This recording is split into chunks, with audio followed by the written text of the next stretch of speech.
Imagine a world where America, the greatest power that has ever existed, is no longer invincible, where China, silent and patient, transforms itself into the factory and economic engine of the world, while the United States begins to lose its global influence.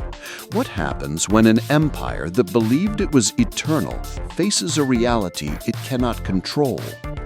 In the next few minutes, you'll understand why the 21st century may redefine global power and why nothing will ever be the same again. America dominated the world for nearly a century, but today the landscape is shifting rapidly. A new power rises quietly, investing, growing, and expanding its global influence. Meanwhile, cracks are appearing in the American system. Soaring debts, internal inequality, and the erosion of its industrial base. The big question is, how far is America willing to go to maintain its position? Will it remain deeply tied to Europe, protecting the old continent, or transform into a mega-Britain, rich, maritime, and isolated? And would either path be enough to face the silent rise of China and the new world order that is forming? Between 1990 and 2020, Chinese industrial production grew more than 50-fold. China became the center of global technology and consumer goods, while the United States became increasingly dependent on cheap imports. But that's only part of the story. American debt exploded, over $36 trillion by 2024. With the average American owing around $150,000. And while consumers enjoyed cheap products, millions lived paycheck to paycheck, and the industries that sustained the middle class disappeared. The question remains, how can a nation maintain global power when it relies economically on its greatest rival? Now picture this. China doesn't seek wars. It doesn't want to control foreign governments.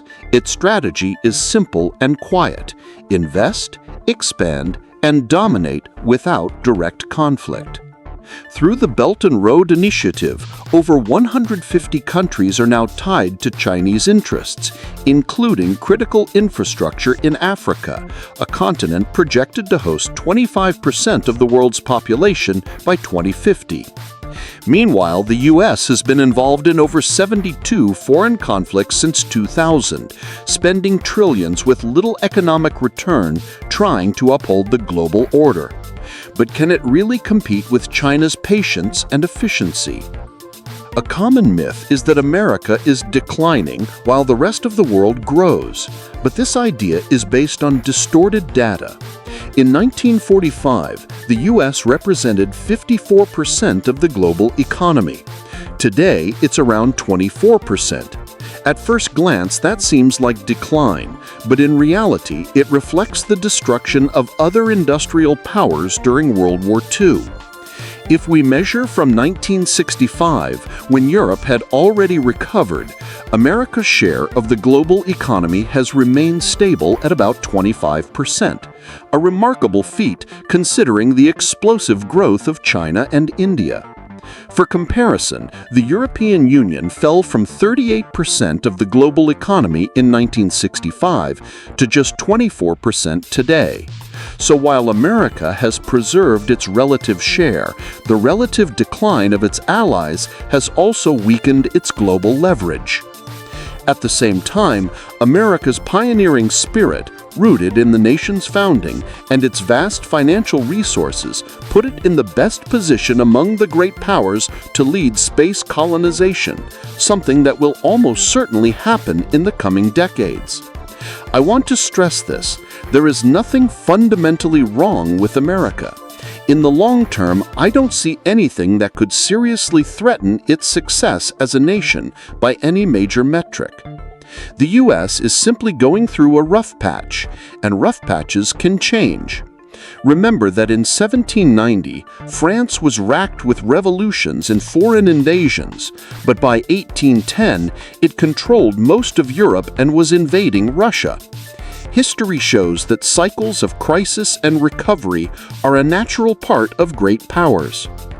But there is a major geographic problem.